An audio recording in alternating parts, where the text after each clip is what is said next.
అంతర్జాతీయ మహిళా దినోత్సవాన్ని పురస్కరించుకొని ఈరోజు సుమన్ టీవీ నల్గొండ ఆధ్వర్యంలో మాజీ మావోయిస్టు నేత కృష్ణయ్య అలియాస్ ఆనంద్ వారి సతీమణి అసలు అంటే ఎందుకు మావోయిస్టు వివాహం చేసుకోవాల్సి వచ్చింది, ఆయనతో ప్రేమాయణం ఎలా సాగింది, ప్రస్తుతం కుటుంబ జీవితం ఎలా ఉంది, ఒకసారి అడిగి తెలుసుకుందాం. మనతో పాటు జ్యోతి గారు ఉన్నారు. నమస్తే అండి, బాగున్నారా? ఎట్లా అంటే మీరు ఎక్కడ వరకు చదువుకున్నారు? 7th వరకు. ఎక్కడ మీ ప్రాపర్ ఎక్కడ? కేబీ పెళ్ళి, మరిగూడ మండలం, నల్గొండ. మీరు అంటే కృష్ణయ్య గారిని వివాహం చేసుకున్నారు. ఆయన ఒక మావోయిస్ట్ నేత, అనేక కేసులు ఉన్నాయి, పోలీస్ స్టేషన్ల చుట్టూ తిరిగేది, పోలీసు వాళ్ళు కొట్టిరు, అనేక అంటే ఎన్కౌంటర్స్ కూడా తప్పించుకున్న నాయకుడు ఆయన. ఎట్లా వివాహం చేసుకోవాలనిపించింది మీకు? చాలా మంచి వ్యక్తి, సమాజానికి సేవ చేస్తున్నాడు. మళ్ళీ తర్వాత ప్రజలలో ఒక స్నేహితుడుగా, పార్టీకి నాకిట్లా సంబంధం ఉంది, ఇద్దరం కలిసి పని చేసినాం, ఎవరికి తెలియదు. దాన్ని ఆ సంబంధం ప్రేమగా మార్చి వీళ్ళు ఇట్లా వివాహం చేసుకుంటారు, ఇట్లా వీళ్ళకి సంబంధం ఉంది అని చెప్పుకుంటూ పోయేసరికి మా మమ్మీకి తెలిసింది. ఎస్ఐ పిలిచి, పోలీసు వాళ్ళకి ఇట్లా తెలుసు కాబట్టి ఒక రోజు పిలిపించి మమ్మీతో మాట్లాడిరు. మమ్మీ వచ్చి నన్ను అడిగింది, నువ్వు ఇట్లా చేస్తున్నావు అంటే, లేదమ్మా వెళ్ళను, ఈ పెళ్లికి. అంటే మీరు ఈ దళానికి వెళ్ళేదా? మీరు నక్సలైట్లతో సంబంధాలు ఉన్నాయా? ఉన్నాయి, కానీ పబ్లిక్ తెలియదు. వెళ్ళేదాన్ని, వచ్చేదాన్ని, ఇంట్లోనే ఉండేదాన్ని. ఎందుకు వెళ్ళాలనిపించింది అటు సైడ్?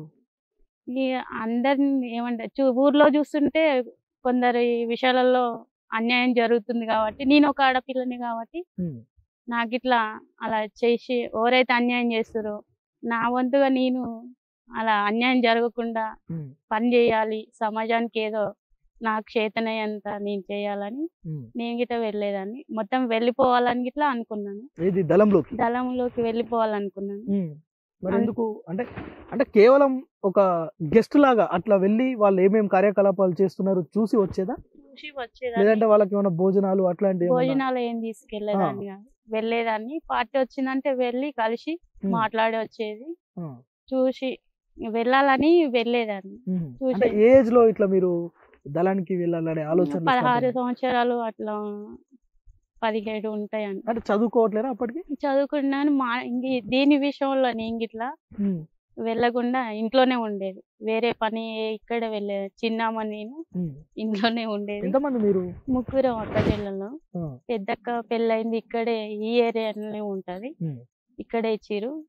నడిపక్క ఇట్లా పెళ్ళి ఏం కాలేదు, నేను చిన్నదాన్ని కాబట్టి అట్లా పార్టీ అంటే నాకు ఇష్టం ఉంది, మంచి పనులు చేస్తుంది కాబట్టి నేను ఇట్లా చెయ్యాలి సమాజానికి. కానీ మంచి పనులు చేస్తున్నారు కానీ వీళ్ళను పోలీసులు టార్చర్ పెడతారు, లేదంటే సమాజం కూడా వెలివేసినట్లు చూస్తుంది కదా.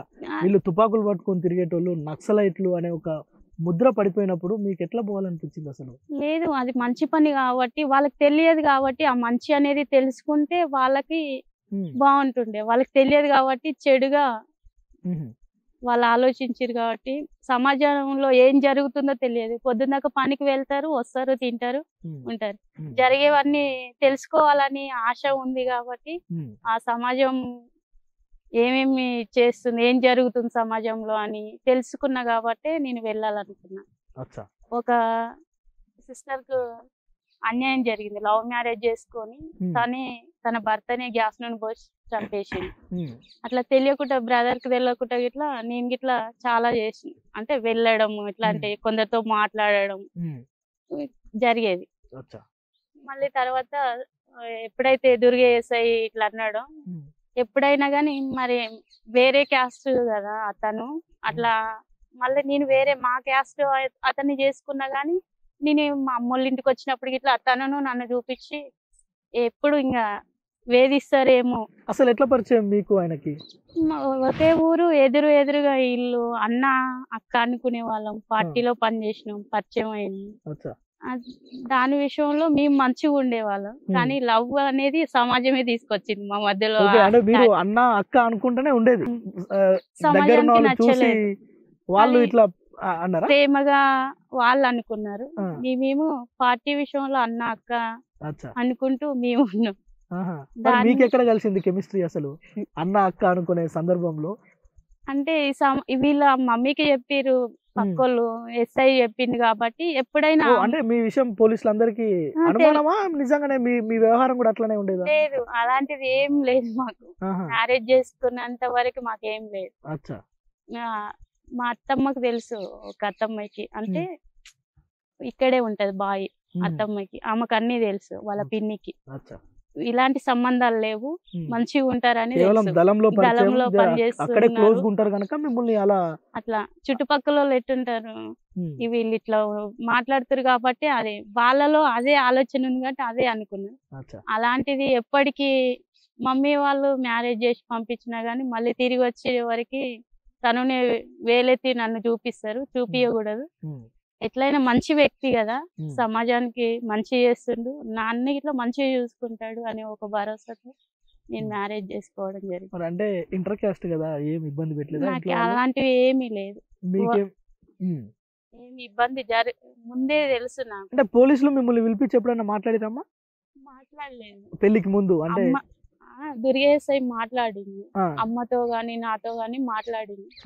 కానీ తర్వాత శ్రీనివాస్ సిఐ మా పెళ్లి విషయంలో చాలా వాళ్ళ ఫ్యామిలీ గిట్ట కేర్ తీసుకొని మమ్మల్ని బాగా సపోర్ట్ చేసి ఎవరు మా దగ్గరికి రాలేదు, ఏ గొడవలు జరగలేదు. ఇప్పటి వరకు తను నా ఫాదర్ కన్నా ఎక్కువ ప్రేమిస్తాడు, చాలా బాగా చూసుకుంటాడు. ఇప్పుడు గిట్ట సమాజం కోసమే మా అందరినీ పిల్లలు మేము సేవ చేస్తుంది. అంటే ఈయన చేసుకున్నాక అరే ఎందుకన్నా చేసుకుంటున్నారా ఈయనను అని ఎప్పుడన్నా అనిపించింది? లేదు, ఎప్పుడు అనిపించలేదు. ఎప్పుడు అనిపించలేదు. అంటే అంత మంచిగా చూసుకునే వాళ్ళ? అంత మంచిగా చూసుకుంటున్నాడు, చూసుకుంటాడు ఇట్లా. ఎప్పుడు ఎవరు గుర్తుకు రారు మాకు. అంటే వెళ్తుంటారా ఇప్పుడు మీ తల్లిదండ్రుల దగ్గరికి? అంటే వాళ్ళు వస్తుంటారు, వెళ్తుంటాం. అంటే ఇంట్లో ఫంక్షన్లు ఇట్లా అయితే ఇప్పుడు మా అన్నయ్య వాళ్ళు ఉంటారు మాల్లో, మా అన్నయ్య వాళ్ళకి ఇట్లా వస్తారు, మేము వెళ్తాం, కలిసి ఉంటాం అక్క వాళ్ళందరూ. అంటే ఈ దళంలో ఉన్నంత సేపు బానే ఉంది, ఇప్పుడు క్రిస్టియానిటీకి వచ్చిర్రు. ఇప్పుడు ఆయన పాస్టర్ గా పిల్లలకి ఏదో చదువు చెప్పాలి అనే ఒక తపనతోటి ఆయన ఉన్నారు. మరి మీరు కూడా బొట్టు తీసేసి ఒక క్రిస్టియన్ గానే ఉన్నారు, అంటే ఒక పాస్టర్ అమ్మ లాగా ఉన్నారు. మిమ్మల్ని చూసే వాళ్ళు ఏమన్నారా? అంటే చాలా మంది అన్నారు, గాజులు బొట్టు లేకుంటే మీ ఆయన చనిపోయినా అని గిట్ట అన్నారు. కానీ వాళ్ళకి తెలియదు కదా దేవుని విలువ, దేవుని ప్రేమ. మన కొరకు ఈ లోకానికి వచ్చిండు, ప్రాణం పెట్టిండు, మన కొరకు చనిపోయి లేచిండు, మళ్ళీ రానయ్యున్నాడు. ఆ పరలోక రాజ్యం గురించి వాళ్ళకి తెలియదు కదా. వాళ్ళకి ఇట్లా దేవునిలోకి నడిపించాలని ఆశతో ఈ బొట్టు ఇది అలంకరణ అంతే, ఆకర్షణ అంతే, దానిలో ఏముండదు. ఇప్పుడు పిల్లలకి చదువు చెప్తుంటే మీకు ఎట్లా మరి కుటుంబం ఎట్లా గడుస్తుంది? మేము పరిచర్య చేస్తున్నాం కాబట్టి దేవుడే మమ్మల్ని పోషిస్తున్నాడు. ప్రతిదీ కొన్ని రోజులు వేరు వేరు వర్క్ చేసిండు మా పాస్టర్ గారు, ఇప్పుడు ఇట్లా చేస్తూనే ఉంటుంది. దానివల్ల దేవుడు పోషిస్తుంది అనుకో. మాకు ఏదైతే అవసరమో దేవుడు ఆ టైంకి ఇస్తూనే ఉంది. అందరు ఆశ్చర్యపోయే రీతిగా ఇంకా నలుగురిని పోషించే స్థితిలో ఉంచిండు. మేము మ్యారేజ్ చేసుకున్నప్పుడు ఎవరు అత్త వాళ్ళు కానీ అమ్మ వాళ్ళది కానీ ఏది మేము తీసుకోలేదు. ఇప్పుడు మేము ఎప్పుడన్నా మీరిద్దరు మాట్లాడుకుంటారా ఏకాంతంగా ఉన్నప్పుడు? అరే మనం అట్లా తిరిగినాం, ఈ గుట్టలలో తిరిగినాం, ఈ టైంలో ఇలా అంటే పోలీసులు వచ్చిర్రు, ఇట్లాంటివి ఏమన్నా గుర్తొస్తుంటాయా ఎప్పుడన్నా? గుర్తొస్తుంటాయి కానీ బ్రదర్, ఇవి మేము దేవుని విషయంలోనే ఎక్కువ మాట్లాడుకుంటాం. ఇవి వదిలేసినాం మేము అన్ని. ఈ పాత జీవితం అంతా ఎప్పుడో వదిలేసినాం. కానీ ఇప్పుడు ఈ ఏరియాకి వస్తే అక్కడ కలిసి అన్నం తిన్నది ఇవన్నీ ఉంటాయి, కనిపిసి గుర్తుకొస్తుంటాయి. కానీ సేవలో ఉన్నాం కాబట్టి ఫస్ట్ ప్రజల మీద ఒక్కొక్కరు ఇలా ఉన్నారు కదా, ఇలా మారితే బాగుండు, మనలాగా ఉంటే బాగుండు అని అనిపిస్తుంది. ఒక విషయం చెప్పండి, దళంలోకి వెళ్ళే మహిళలకు అంటే నిజంగా కూడా మహిళలు అన్నప్పుడు చాలా స్పెషల్ నీడ్స్ ఉంటాయి కొన్ని, అవి ఎట్లా మరి మహిళలకు వాళ్ళు ప్రొవైడ్ చేసేదా? అక్కడ రక్షణ ఉండేదా మహిళలకి? చాలా బాగా ఉంటది బ్రదర్. ఇప్పుడు ఇంట్లో ఎట్లుంటామో అక్కడ అట్లనే ఉంటది. బయట ఏదో వేరే తిరిగి అనుకుంటారు, అందరు కలిసి ఉండి వేరే తిరిగా ఇప్పుడు ఊర్లలో ఉండేటట్టు కాదు. చాలా అన్న వాళ్ళు మనకి ఏది కావాలో అది చేసి పెడతారు. అంటే అంత వస్తువులు ఉంటాయి అక్కడ కూడా, అన్ని ఉంటాయి. ఎవరైతే మహిళలు ఇంకెక్కువ ఏమంటారు, కొన్ని ఇళ్లలో ఉండవు, కొన్ని ఫ్యామిలీలు కొందరు ఫాదర్స్ గాని భర్తలు గాని చూసుకోరు, కానీ అంతకన్నా ఎక్కువ బ్రదర్స్ అడవిలో అన్నలు చూసుకుంటారు. ఆ భరోసా ఉంది అక్కడ ఉన్నది. నిజంగా అంటే మీరు ఆ జీవితాన్ని వదిలి 20 ఏండ్లు అవుతుంది కదా. ఇప్పుడు ఎప్పుడన్నా అలాంటి సందర్భాలు గుర్తొస్తాయా? ఇప్పుడు కూడా ఛత్తీస్‌గఢ్ అట్లాంటి ప్రాంతాల్లో కుంబింగ్ జరిగినప్పుడు బాధ అనిపిస్తుంటది. ఫ్యామిలీలు ఎంతో బాధపడుతుంటారు గదా! హ్మ్. వాళ్ళు చనిపోయి వీళ్ళు సమాజం కోసం పోయి ప్రాణం పెట్టిర్రు. హ్మ్. కానీ వాళ్ళు తర్వాత వాళ్ళ కుటుంబాన్ని చూసేవారు గిట్ట లేరు. హ్మ్. గవర్నమెంట్ చూడదు, ఎవరు చూడరు. వదిలేస్తుంటారు. హ్మ్. మీరు అంటే ఈ ఈ పార్టీకి ఆకర్షితులై వెళ్ళినప్పుడు మీరు మొట్టమొదటగా ఎవరి ద్వారా వెళ్లిర్రు? మా సోదరని. అతని ద్వారానే. అందుకోసమనే అందరూ మిమ్మల్ని అన్నారు. అవును. మీ ఇద్దరికి ఏదో ఉంది అని. సో మీ మీద ఏమైనా కేసులైనాయా? ఎప్పుడైనా పోలీస్ స్టేషన్ లేదు. మెట్లెక్కాల్సిన పరిస్థితి వచ్చిందా? అట్లాంటివి ఏం లేవు. పిలిచి మాట్లాడిన సందర్భాలున్నాయి గానీ, హ్మ్. అంటే ఆడపిల్ల గదా! ఎక్కువ వెళ్ళలేదు. మొత్తం వెళ్ళిపోతే కేసులు అవన్నీ ఉంటుండే. హ్మ్. నా మీద ఏం కేసులు కేవలం లేవు. మీరు సీక్రెట్‌గా వెళ్లి వస్తుండేది గనుక అది. పెద్ద వాళ్ళు పిలిచి జస్ట్ మీకు కౌన్సెలింగ్ ఇచ్చి పంపించేది. అది. అంతేనా? ఇంకా చివరగా ఒక విషయం చెప్పండి. ఇప్పుడు ఒక చర్చ్ పెట్టుకున్నారు. మావోయిస్టులం అనే అంశాన్ని మర్చిపోయిర్రు. పిల్లల కోసము చదువు చెప్పాలనే ఆలోచనకొచ్చిర్రు. ఏంటి మీ మీ గోల్ ఏంటి ఇప్పుడు? ఇప్పటి పిల్లలన్నా మంచిగుండాలి. వాళ్ళ జీవితంలో వాళ్ళ తల్లిదండ్రులు సంతోషపడేలాగా ఉండాలి. చిన్న చిన్న పిల్లలే ఈ చిన్న వయసులోనే డ్రగ్స్ అని, ఇది గుట్కా ఏవేవో ఇంగ ఉంటాయి. నాకు తెలియదది. హ్మ్. వాళ్ళకు దానికి బానిసయి చాలా మంది తల్లిదండ్రిని ఏడ్పించడం, లేపోతే హ్మ్. బండ్ల మీద తిరిగి యాక్సిడెంట్ అయి చనిపోవడం. మళ్ళీ ఆడపిల్లలైతే ఇట్లా వాళ్ళు గిట్ల చెడిపోవడం. చిన్న ఏజ్‌లోనే ఏ హ్మ్. వెరైటీగా ఇంగ ఏవేవో ఇంగ చెప్పలేము అవి వాళ్ళ విషయంలో. హ్మ్. దాన్ని జూసి బాధ అనిపిచ్చి మేము ట్యూషన్ బెట్టాలి. హ్మ్. వీళ్ళని సరిగ్గా మంచిగా మనమన్నా పెంచాలి. వాళ్ళకి తెలివొచ్చే వరకన్నా ఆలోచించుకొని హ్మ్. వాళ్ళు మారుతారేమో అని ఆలోచనతోటి చదువు జెప్పడం హ్మ్. మా ఉద్దేశ్యం. అచ్చా! అంటే మొత్తానికి చెడు మార్గంలో పోకుండా పోకుండా. పిల్లల్ని కాపాడాలి.